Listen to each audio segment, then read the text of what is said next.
Hey YouTube, what's going on? Chris here. I want to bring you all an update on Litecoin and Qtum. Right now, Litecoin's at $135.50. We're down 0.04%. Guys, if you hear my son babbling in the background, I apologize. I'm on dad duty right now, so just bear with me. But I wanted to get into these two coins. I think they're very important coins. I'm a fan of both of them. And remember, guys, this isn't investment advice, anything like that, financial advice. I'm just showing you the upside and the downside of the coins that I'm covering. You all make your decisions, do whatever you want to do with them. I'm not your trade call guy. I'm just here to show you technical analysis as I'm learning it the best that I can. And hopefully you guys can apply some of this stuff to your own as well. So we'll dig into this. All right, so basically what's been happening, guys, throughout this entire uptrend, we have just been flirting and playing with and finding support off this 20 EMA. We've only dropped through it a little bit here, which we ended up having a nice bullish engulfing candle. We got pushed up again. And now what we're seeing is yesterday we closed a doji off that 20-day EMA. So do you see this? We were getting pushed down, so we had a bearish engulfing candle of the previous day. That's a bearish engulfing candle. We got pushed to the downside. We had a doji, so we had that fight, that indecision there. And what happened was we closed slightly higher than the day before. Now, today we're dealing with another doji so far. Remember, we have not closed yet, and we're not going to close for quite a while now. It's 8 p.m. Eastern time is when the close is for me for the day, and right now it's 11:15 a.m. So what we want to see is if this is an area where we're going to start getting pushed back to the upside and potentially try to get over this 141.70, the real body. So to the upside, that's my target. See if we can get back up above that.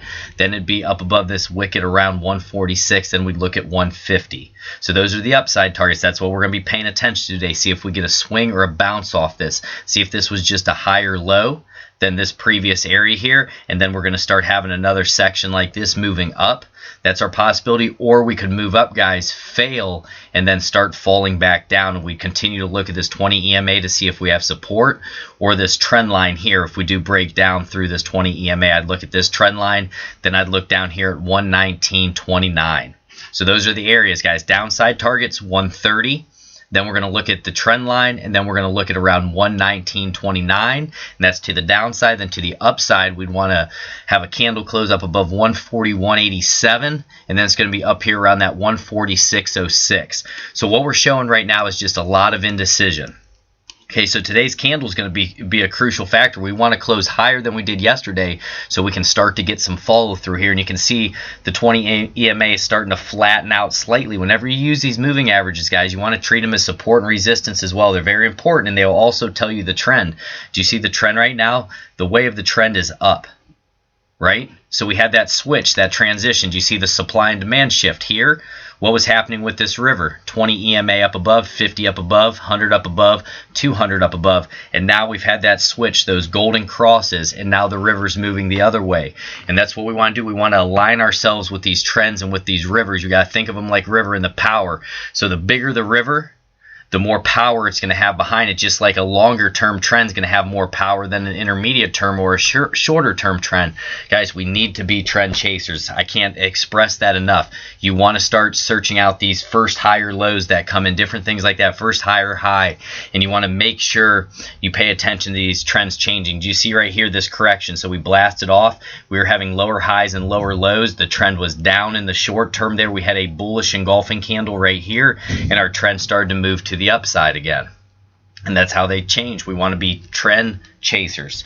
Okay, so guys, on Litecoin there, I'm going to just throw up our stochastic real quick, and then I'm going to move on to Qtum here for us. Stochastic is very low right now. We're at 0 and 78 and 9.26. So that is another potential that this may be a support area here, because it's not like we're finding support here and we're up high in overbought conditions. We're actually in oversold conditions on the stochastic RSI for the 1 day.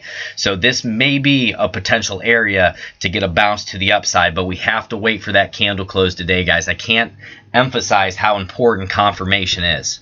Okay, and a lot of these moves, they take place over time. We've been chopping here between 145 and 130, whatnot, for over 2-3 weeks now. So it's we've spent some time here. Maybe we were just so bullish that this is the consolidation range that we had. We didn't even have a nice retracement like these areas here.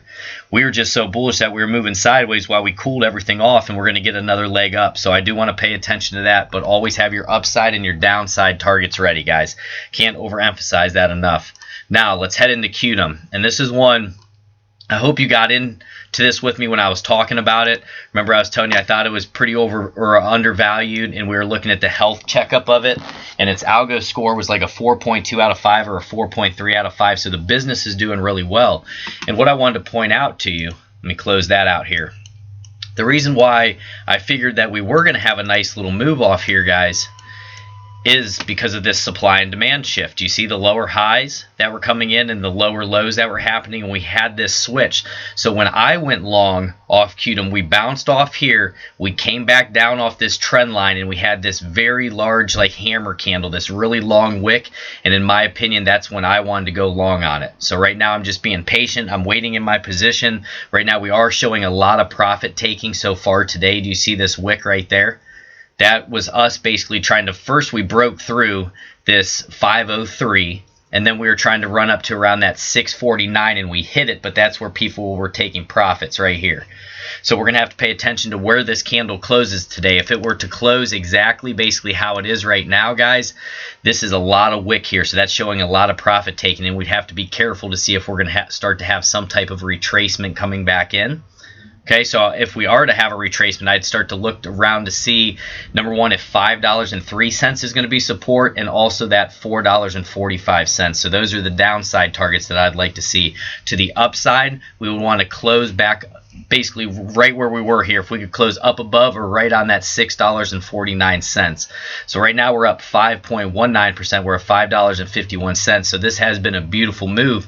And as yet again, like we were talking about in Litecoin, you're seeing this 20 EMA, this 50, this 100, and this 200 now acting as support. We have this beautiful yellow trend line here, our intermediate term bullish uptrend. We're having higher highs and higher lows coming in. Everything's looking really good here, but I do want you to pay attention to the stochastic RSI. We're at 197, and that's probably why we're having this profit taking, because we are in that overbought territory right now. Okay, so really keep a close eye on that. But look at the potential in this coin, guys. And there's not a ton of them. I think it's somewhere in the 100 million, something like that in terms of total supply. But I'll have to check that out, guys. So don't quote me on that. But I think it is lower. I believe it's under 200 million total. So take a look at how depressed this chart is. How could you not buy this down here when we saw this big stick of volume come in? Guys, that hasn't been in how long? Take a look at this huge gap, and all of a sudden that comes in. That's your sign you want to get in this. And that's why I was trying to talk to you guys the best that I can. Remember, I'm not giving financial advice. I don't want to give financial advice. I want to try to help people the best that I can, but you have to make your own decisions on different things. But this is a coin that was up as high as $85, and it was down around $3 when I was looking at it. So, you know, even right now at $5.54, if you're looking at some type of long-term hold where you want to really hold it, you know, until the top, till we have one of these again, this isn't a terrible area, guys, but there still may be some cooling off to do. We just had a really big blast off. Yesterday I saw at one point we were up 16%, so it was pretty crazy. But this is what you want to see. Do you see this chart? How depressed it got? And then you start to see those higher lows coming back in, guys. I want to teach you this stuff. Really study this stuff on your own. Do you see this huge stick of volume? Do you see these long wicks that are being defended right here? Those are all signs that most likely we're going to continue a move to the upside there. Okay? So that's what I'm looking for, or looking at with Qtum here. And I also want to just dig in very quickly to a few indicators on it besides that stochastic RSI and see what they're looking like. So in terms of the Bollinger Bands, we're way outside of the Bollinger Bands here. So that was showing that we needed some cool off there. But what I wanted to point out to you with the Bollinger Bands, whenever they get very tight like this, let me show you a good example here.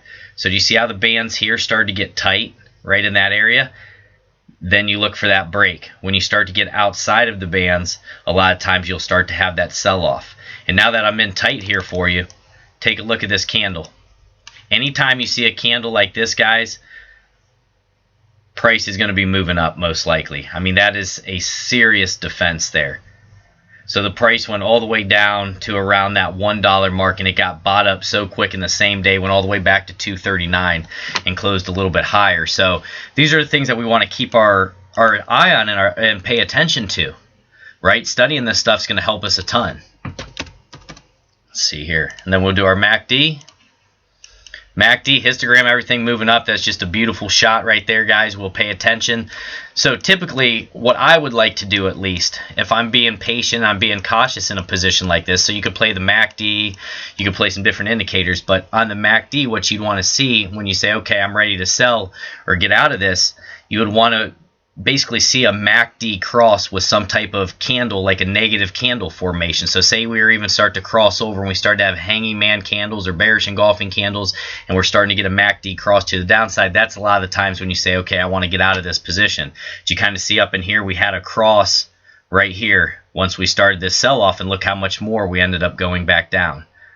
That much more. So MACD, it's not everything, but it's important to use these indicators as a reference point to say, is this bullish, is this bearish, are we in overbought territory, are we in oversold territory, and look for those candle formations off these moving averages, 20 EMA, 50, 100, 200. Pay attention to the volume also. Right here we had a bullish engulfing candle and just blasted off to the upside. So, you know, guys, this is the stuff I want to teach you. I want to show you the best that I can. I don't want to keep you here too long. I apologize. But I want to get into some of this stuff with you. And this is what I'm looking for. When you start to see that supply and demand shift and you see that first high or low set and a change like that, that's what you want to look for, guys. God bless each and every one of you. Take care.